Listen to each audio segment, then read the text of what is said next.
Szanowni Państwo, z pewnością nie raz zastanawialiście się, jak sprawić, żeby dziecko było bardziej aktywne, ciekawe świata i zaangażowane w trakcie całego pobytu w przedszkolu. Aktualny stan wiedzy naukowej pozwala na stwierdzenie, że bardzo duże znaczenie mają strategie nauczania oraz aranżacja przestrzeni. Według profesora Robina Maguliama, twórcy Routine Based Model, jednym z naszych sprzymierzeńców edukacyjnych jest układ i aranżacja sali. W tym odcinku zaprezentujemy Państwu, jak wyglądają nasze sale stworzone w oparciu o założenia modelu opartego o rutynowe czynności dnia codziennego Robina Maguliama. Każdy z Państwa potrafi sobie przypomnieć lub wyobrazić tradycyjny układ sali w przedszkolu. Charakterystyczna jest duża wolna przestrzeń pośrodku sali oraz meble ustawione pod ścianami. Większość półek, szafek jest poza zasięgiem dziecka. Są zbyt wysokie i często pozamykane.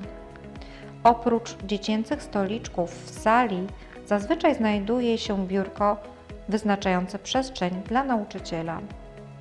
W naszym przedszkolu sale wyglądają inaczej.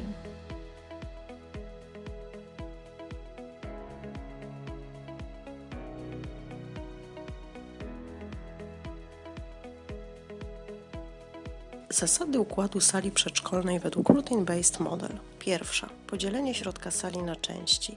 Druga. Unikanie i wyeliminowanie pustych, otwartych przestrzeni. Trzecia. Umieszczenie materiałów nisko, tak aby zapewnić dostęp dzieciom. Czwarta. Częste zmiany ułożenia materiałów i aktywności. Pierwszą zasadą, która dotyczy układu przestrzeni w sali przedszkolnej, jest podział środka sali na części. Do podziału środka sali można wykorzystać dowolny duży mebel lub sposób ułożenia szafek i półek, np. w kształcie krzyża, litery L lub T. Podział środka sali sprawia, że w sposób naturalny wydzielają się nam w niej strefy.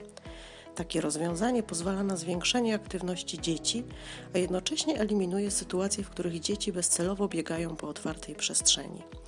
Ponadto w strefach zostaną zorganizowane kąciki aktywności. Podział sali na strefy umożliwia nauczycielom odpowiednie planowanie swojej pracy i tworzenie harmonogramu. Szczegółowe informacje na temat pracy nauczycieli w strefach przedstawimy Państwu w kolejnych odcinkach naszej serii.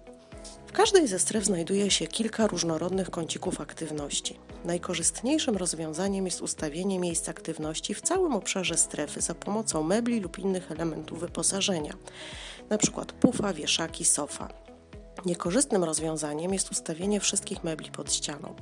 Taka otwarta przestrzeń zachęca dzieci do bezcelowej aktywności w tym obszarze. Obserwujemy wtedy np. bezcelowe chodzenie lub bieganie po sali czy wpatrywanie się w pustą przestrzeń. Tego rodzaju zachowania są przykładem braku zaangażowania dziecka. Istotne znaczenie dla jakości funkcjonowania dzieci ma rozmieszczenie miejsc aktywności w strefach. Podczas planowania ułożenia kącików aktywności należy kierować się dynamiką zabawy związaną z danym miejscem. Na przykład kącik czytelniczy, czyli miejsce z książkami, powinno znajdować się w sąsiedztwie innego kącika o podobnym natężeniu aktywności. W tym przypadku będą to aktywności raczej ciche, więc dzieci przebywające w tych kącikach nie będą sobie wzajemnie zakłócały zabawy. Podsumowując, pamiętajmy, że przy doborze aktywności w kącikach należy kierować się poziomem dynamiki w danej zabawie. Zatem lokalizacja kącików aktywności powinna się odbywać według reguły ciche z cichymi, głośne z głośnymi.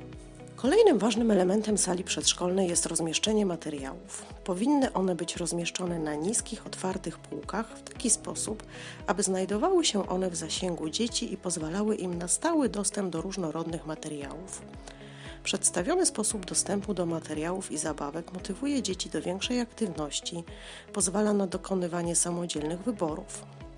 Część atrakcyjnych zabawek można umieścić na wyższych półkach, ale nadal w zasięgu wzroku dziecka.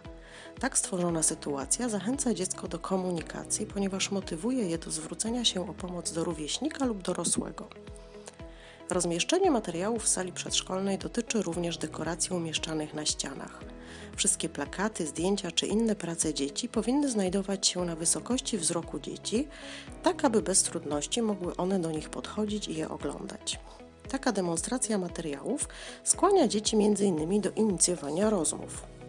W trakcie dekorowania sali przedszkolnej dobrze jest kierować się zasadą, że cała przestrzeń w sali ma pomagać dzieciom rozbudzać ich aktywność, zaangażowanie, budować relacje społeczne i sprzyjać nauce nowych umiejętności. Niewątpliwie jednym z trudniejszych wyzwań stojących przed nauczycielem jest stałe wzbudzanie zainteresowania u dzieci. Naturalnym zachowaniem jest znudzenie materiałami i zabawkami, które były dostępne dla nich przez dłuższy czas. Aby różnicować otoczenie i zmieniać dostępność, należy co pewien czas modyfikować miejsce kącików aktywności, a jeżeli to możliwe ze względu na wielkość sali, również układ mebli.